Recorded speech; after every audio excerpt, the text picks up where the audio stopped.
Hey guys, Shakarez or Killbot here and welcome to Patch Analysis. Today I'll be covering the changes that will impact mid lane and mid lane only. Let's begin with everyone's favorite angel, or not, Kayle.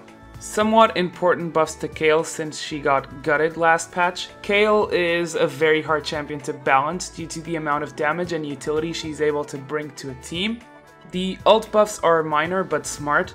Rank 3 ultimate was unchanged and should never be lower, but flat 10 seconds down on rank 1 will help her with the weakened laning phase. In May, I suggested her Righteous Fury should have a 0.3 AP ratio, and now we're at 0.25. I think that this was a very smart and cautious buff that ensures that Kayle won't be too strong, and then Riot can evaluate from there. But I doubt she'll get any significant buffs anytime soon. LeBlanc gets a small buff to her mid-game, especially since she usually maxes Distortion first. Nothing major, but those 20 mana really start to add up, especially since you're using Distortion frequently and the fact that you won't always have blue buff. Lissandra changes, haven't seen her in a while. As a Lissandra player, I have a bit of mixed feelings about this. So she gets a cooldown reduction boost to her Q, Ice Shard, which is her main damage ability. Ring of Frost gets an AP ratio decrease, and Frozen Tomb gets a big utility buff with the increased slow. The changes to Ice Shard are definitely welcomed. Lissandra isn't a champion that usually builds as much cooldown reduction. She only really gets, or should get, DFGS core, so a flat 1 second by level 9 is huge. Her ratio nerf to Ring of Frost paired with the DFG nerfs means she'll have a harder time bursting down targets, but her Frozen Tomb got a massive utility buff, which will improve her utility in team fights. Riot is trying to give Lissandra more concrete strengths and weaknesses. On one hand, they're trying to improve her utility and CC at the expense of some damage and her ability to completely destroy targets. That being said, her Q buffs will be noticeable by mid-game. Your poke will be stronger, and after going all in, you won't feel as if you don't have any spell to use. So, Lulu nerfs. This is mainly a nerf to solo lane Lulu more than support Lulu, as the latter doesn't really stack AP. AP Lulu would slow you for 80%, and then the slow would not decay, much due to its ratio. Whimsy is also no longer a 1-point wonder, and solo lane Lulu will be more vulnerable to jungle ganks and not as good at roaming. Overall, this is an effort by Riot to nerf AP Lulu without changing support Lulu, and I think they successfully managed to do it. In other news, Lux is getting a pretty significant buff with her passive having an AP scaling component. To give a perspective, you only need 10 AP per level to match the old passive, meaning you're almost always stronger than before. Remember that this not only applies to your auto attacks after you use a spell. If you hit Final Spark on an enemy with the Illumination debuff, Final Spark will also consume it, dealing extra damage, so it's also a buff to her potential to 100 to 0 someone.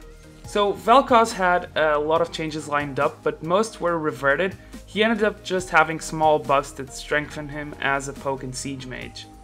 Moving on to Yasuo. Probably one of the things that really needed to change for Yasuo, as it reduces a lot of the free defense he gets from his already impressive mobility.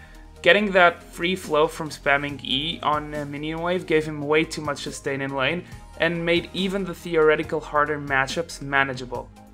On to the Yordle Bomber. Ziggs is being bombarded with nerfs in these last few patches. Haha, get it? And he's getting a late game nerf this patch, reducing the cooldown of his ultimate. Ziggs is overall annoying to play against. He can wave clear forever with bouncing bombs and minefields, and if another lane is getting pushed, he can just use his Mega Inferno Bomb from a distance. The cooldown used to be so low that he would never be penalized for using it to wave clear. The changes ensure that you won't be spamming as many ults, and you'll have to choose more carefully between ulting a creep wave or saving it for an upcoming teamfight. On the topic of Ziggs nerfs, he got a slight movement speed nerf in 4.12. You can counter that by putting 3 points into Fleet of Foot.